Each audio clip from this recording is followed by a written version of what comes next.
నమస్తే welcome to metro ఉదయం news.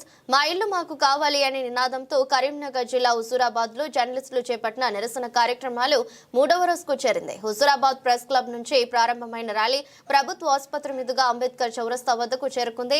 జర్నలిస్టులు పెద్ద ఎత్తున నినాదాలు చేస్తూ అంబేద్కర్ విగ్రహానికి ప్రజా సంఘాల నాయకులతో కలిసి వినతి పత్రం అందజేశారు. పలువురు ప్రజా సంఘాల నాయకులు మాట్లాడుతూ గత ప్రభుత్వం కేటాయించిన స్థలంలో కట్టుకున్న ఇళ్లను వారికే కేటాయించాలని ప్రభుత్వాన్ని డిమాండ్ చేశారు. ప్రభుత్వానికి ప్రజలకు వారధిగా ఉండే జర్నలిస్టుల సమస్యలను తీర్చని ప్రభుత్వం సామాన్య ప్రజల సమస్యలు ఎలా తీరుస్తుందని డిమాండ్ చేశారు.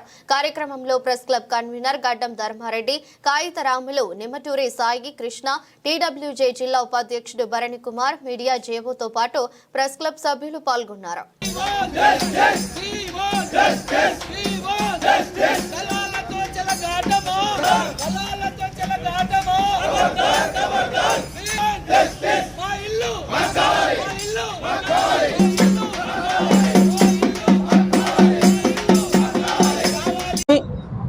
ప్రభుత్వానికి ప్రజలకు వారధిగా ఉండేటువంటి జర్నలిస్ట్ అన్నలు తమ యొక్క విలువైనటువంటి జీవితాలను త్యాగం చేసి వారి యొక్క వ్యాపారాలు కానీ ఇతరత్ర పరిస్థితుల కంటే ఎక్కువ కూడా జర్నలిజాన్ని ప్రేమిస్తూ ప్రజా సమస్యల పరిష్కారమే ధ్యేయంగా పనిచేసేటువంటి జర్నలిస్ట్ అన్నలు ఇవాళ హుజూరాబాద్ వేదికగా రోడ్ ఎక్కడం ఇది నిజంగా కూడా ప్రభుత్వానికి శోచనీయం, సిగ్గుచేటని నేను డిమాండ్ చేస్తా ఉన్నాను.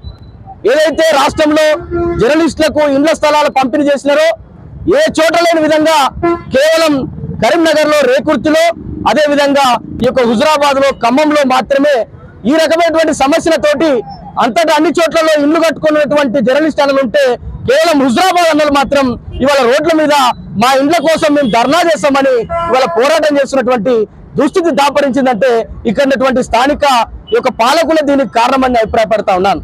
ఎవరైతే ఈ యొక్క స్థలాలు కేటాయించినారో స్థలాలు కేటాయించినప్పుడు వారికి కళ్ళు కనబడలేదా? మరి అది వేరే డిపార్ట్మెంట్లకు చెందినటువంటి స్థలమైనప్పుడు ఎందుకు స్థలం కేటాయించాలి? ఎందుకు ఒక్కొక్కరి దగ్గర ₹1,00,000 పెట్టుబడి పెట్టించి అక్కడ షెడ్లు నిర్మాణం చేయాలి? ఎందుకు ఇవాళ పోరాటం చేస్తున్నా కూడా కళ్ళు మూసుకుపోయినట్టుగా ఉండాలి? ఇలా అధికార పార్టీలో ఉన్నటువంటి నాయకత్వం కావచ్చు, అదేవిధంగా స్థానిక ఎమ్మెల్యే గారు కావచ్చు, ఈ విషయంలో స్పందించకపోవడం దేనికి కారణం అని చెప్పేసి ఈ సందర్భంగా నేను డిమాండ్ చేస్తా ఉన్నాను. ఇవాళ జర్నలిస్టులు చేస్తున్నటువంటి నిరసనకు మద్దతుగా ప్రజా సంఘాలమైనటువంటి మేము అంబేద్కర్ గారికి వినతి పత్రం ఇవ్వడం జరిగింది. నేను ఒకటే అడుగుతున్నా, జర్నలిస్టులతోటి ఓ ప్రభుత్వం ఆడుకుంటుంది, ఇంకో ప్రభుత్వం ఇంకో రకంగా మాట్లాడుతుంది.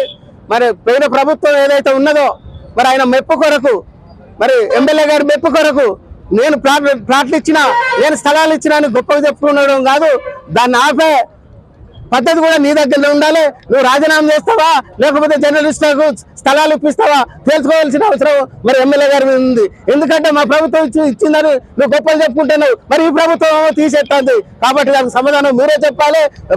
ఇక ఇప్పటికైనా కానీ మరి ఎమ్మెల్యే గారు స్పందించి మరి ఆ ప్రభుత్వంతో కొట్లాడే బాధ్యత మీ మీద ఉన్నది కాబట్టి మీరు మాట్లాడి అది తీసుకోవాలని మీ మీదనే పెడుతున్నాం. మరి జర్నలిస్టులకు మద్దతుగా ప్రజా సంఘాలైనటువంటి మేము ఆ సమస్య పరిష్కారం అయ్యేదాకా మీ వెంట ఉంటామని ఈ సందర్భంగా తెలియజేస్తున్నాం.